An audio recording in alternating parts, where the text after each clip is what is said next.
to have a case of if you have a case of brachial plexus in the exam. So it is a little bit tricky because you've got to have system of examination. Just one second. So first of all, I'm going to talk about the brachial plexus itself in terms of the history. What is the brachial plexus? How to approach the brachial plexus. So we have for the examination, the history of the brachial plexus injury. First of all, usually brachial plexus injury is associated with high energy trauma. So you got to stick to the ATLS protocol for assessing the patient. Patient may have cervical spine injury, brain injury, thoracic cavity problem. You got also to examine for phrenic nerve. The investigation should include chest X-ray, exclude any other fractures. For example, one of the most common fracture is clavicle fracture. CT scan, you might need CT scan. So the patient we got to exclude other injuries, saying that it is a high energy trauma.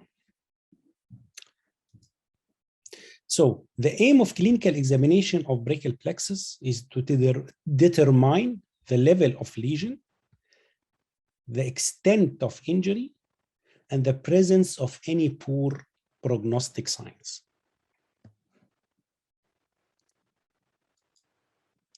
So, is the lesion supraclavicular or infraclavicular? Supraclavicular, it might be root injury or trunk injury. However, infraclavicular will be cord or terminal branches. Is the lesion preganglionic or postganglionic? So preganglionic usually do not repair and the prognosis is really poor prognostic sign. Sorry. So we got to know the level of injury. Is it supraclavicular or infraclavicular? And as we proceed, we'll know how to point out the level of the lesion. What is the poor prognostic signs? Poor prognostic sign, high energy trauma, older patient, flaccid limb, painful anesthetic limb, signs of preganglionic injury, which is Horner syndrome. This is very important. Horner syndrome is one of the signs of poor prognostic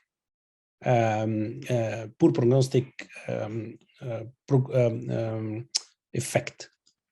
So, for the two important muscles is also a key to determine if it is preganglionic injury, which is the rhomboids and serratus anterior or long thoracic nerve, because the origin of these nerves is mainly from the roots of the brachial plexus.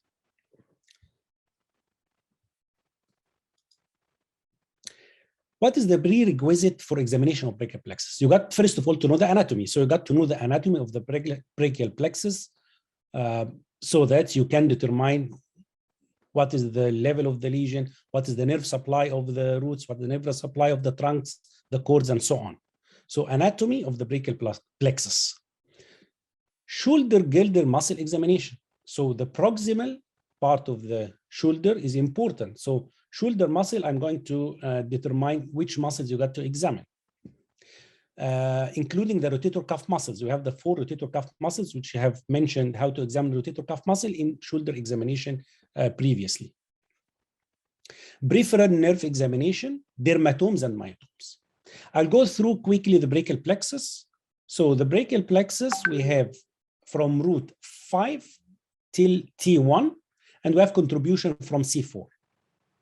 So C5, C6 will form the upper trunk, C7 will form the middle trunk, C8 and T1 will make the lower trunk, and then divide into anterior and posterior divisions, the upper, middle, and lower trunk, and then the whole posterior division will form the posterior cord.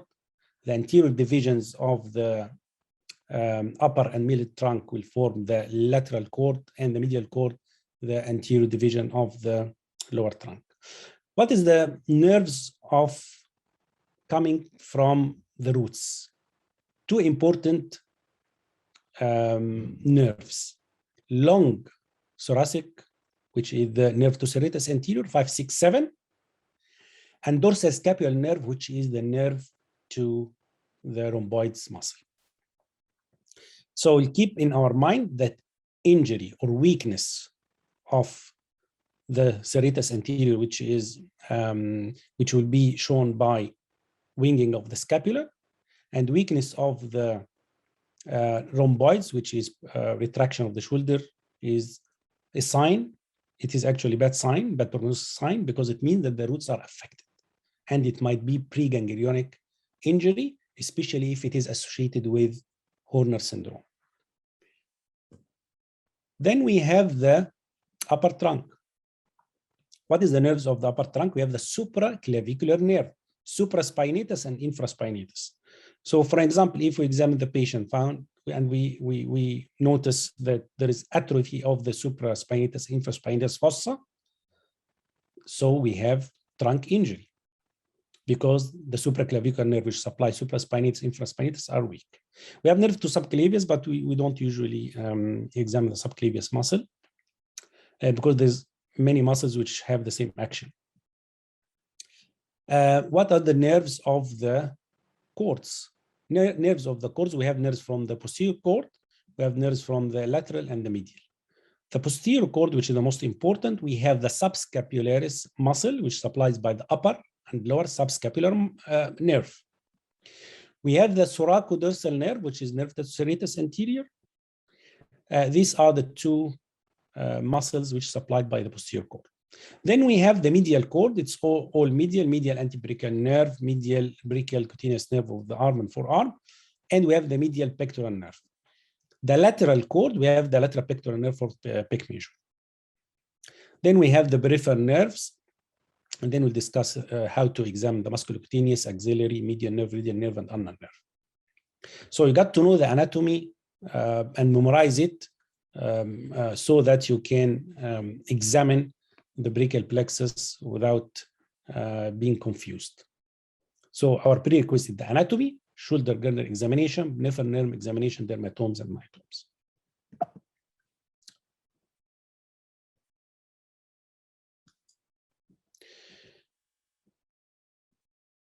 What is the muscles of the shoulder girdle which you need to examine?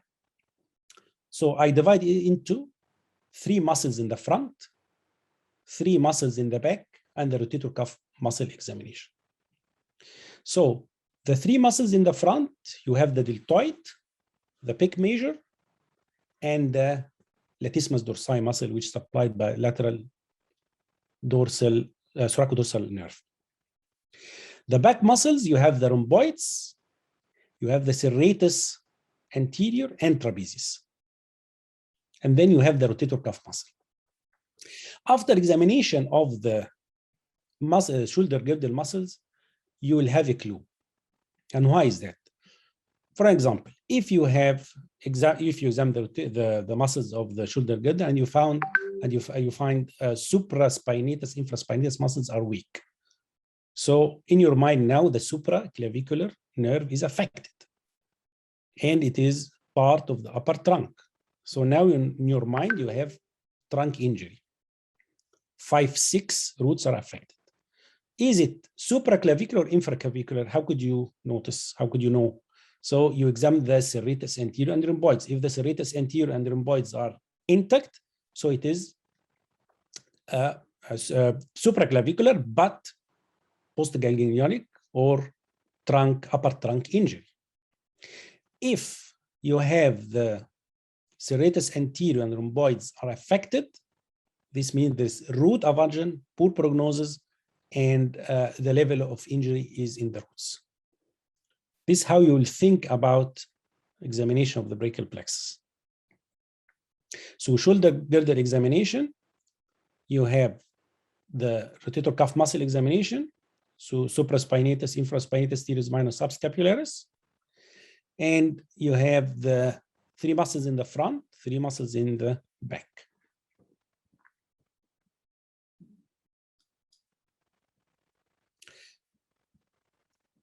Then we have the peripheral nerve examination. We'll make screening, which is the 3 movement OK sign for median nerve, cross finger ulnar nerve, and pointing for the radial nerve.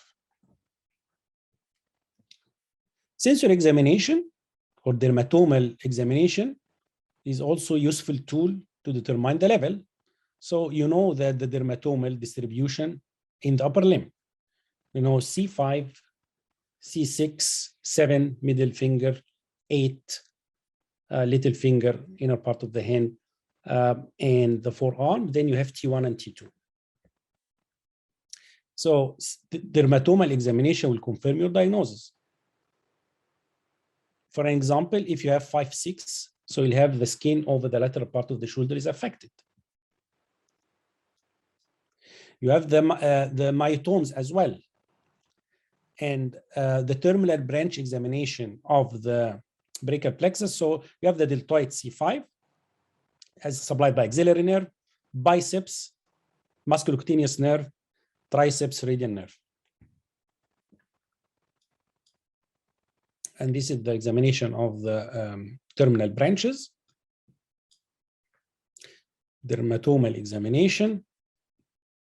C4, C5, 6 forearm, lateral part of the thumb, 7 middle finger, 8 hand and inner part of the forearm, T1 and T2, the inner part of the arm. Then you have myotomal examination. So C5 is the axillary nerve, which actually the deltoid. C5 is the deltoid.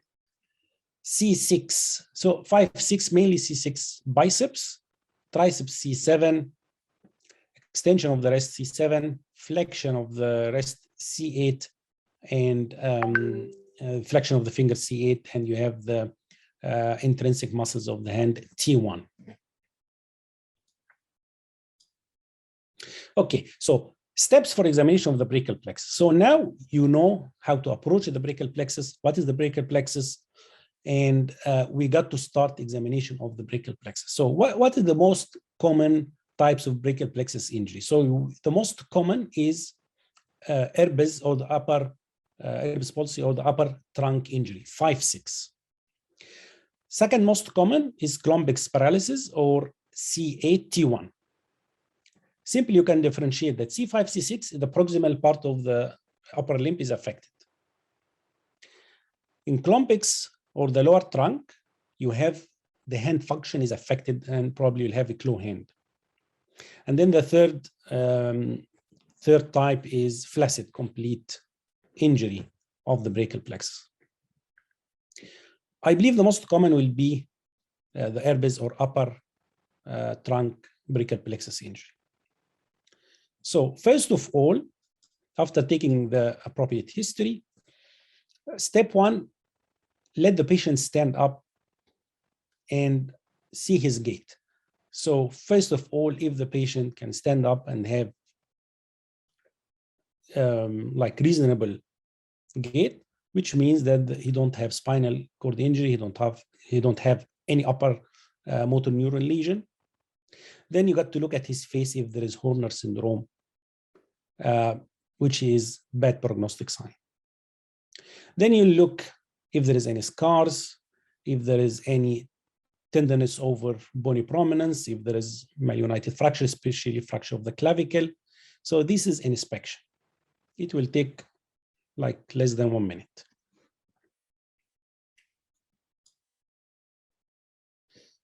You will notice also the position of the patient, like waiter tip position, especially in upper trunk lesions. Klumpig's paralysis, hand function is affected and it might lead to clawing of the hand.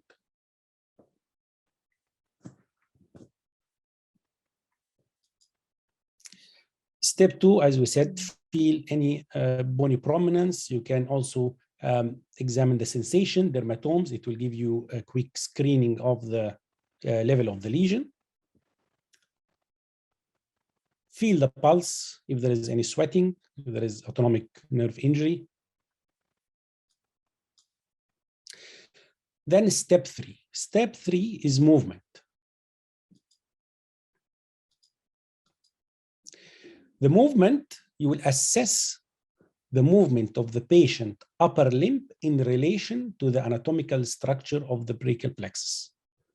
So you will tell the examiner, I'm going to start examining the roots, nerves related to the roots, trunks, nerves related to the trunk, and cords and its terminal branches in that sequence.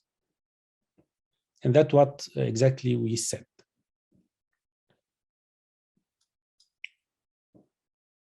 So for the roots, so we're going from proximal to distal.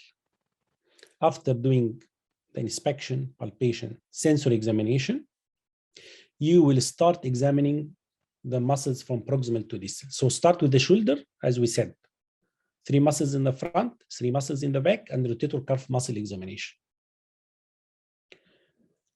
And then you're going for examination of the peripheral nerves and the nerves of the cords. So we're going to examine the biceps, musculocutaneous nerve, triceps, radial nerve, and we're going to make the 3 movement, which is OK sign, cross finger, and pointing, which is the radial nerve.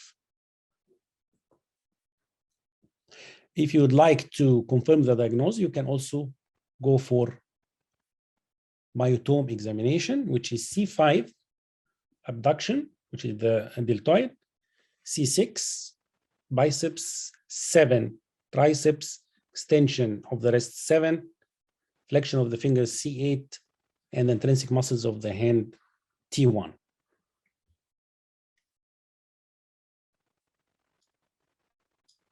Thank you very much. So any question? Thank you very much. So yeah, if anyone is want to ask Mr. Elindihi any questions, please write it up here in the chat section, please.